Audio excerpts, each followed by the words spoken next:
முதலாவது விஷயம்.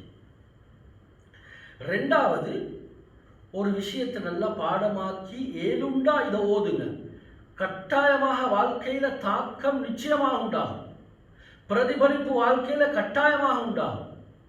கஅபுல் அஹ்பார் ரஹிமஹுல்லாஹ் அவங்க சொல்றாங்க, லௌலா ஹாதிஹில் கலிமாத், இந்த கலிமாக்களை மட்டும் நான் ஓதி வராட்டி, லஜஅலத்னியல் யஹூது ஹிமார், யஹூதிகள் என்னோட இருந்த பொறாமையால சூனியம் செஞ்சு செஞ்சு என்ன கழுதையாக மாற்றியிருப்பாங்க, கழுதையாக மாற்றியிருப்பாங்க.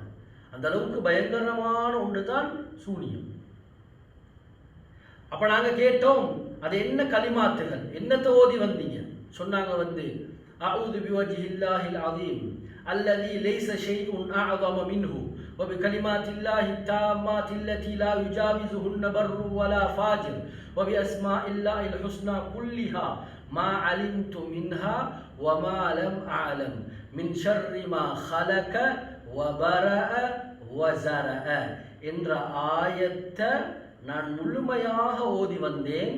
காலையிலேயும் மாலையிலேயும் இந்த யஹூதிகளுடைய சூனியத்திலிருந்து நான் பாதுகாக்கப்பட்டவனாக மாறினேன், இல்லாட்டி நான் கழுதையாக மாறியிருப்பேன் என்ற கருத்தை கஅபுல் அஹ்பார் ரஹிமஹுல்லாஹ் அவங்க விளங்கப்படுத்தி இருக்கிறார்.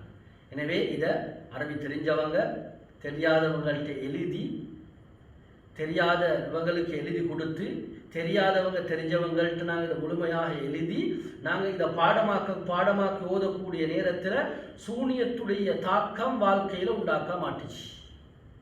இது ரெண்டாவது விஷயம். மூன்றாவது விஷயம் தெளிவாக விளங்குங்க. அஷ்ரஃப் அலி தானவி ரஹ்மத்துல்லாஹி அலைஹி அவர்களுடைய ஒரு புத்தகத்தில்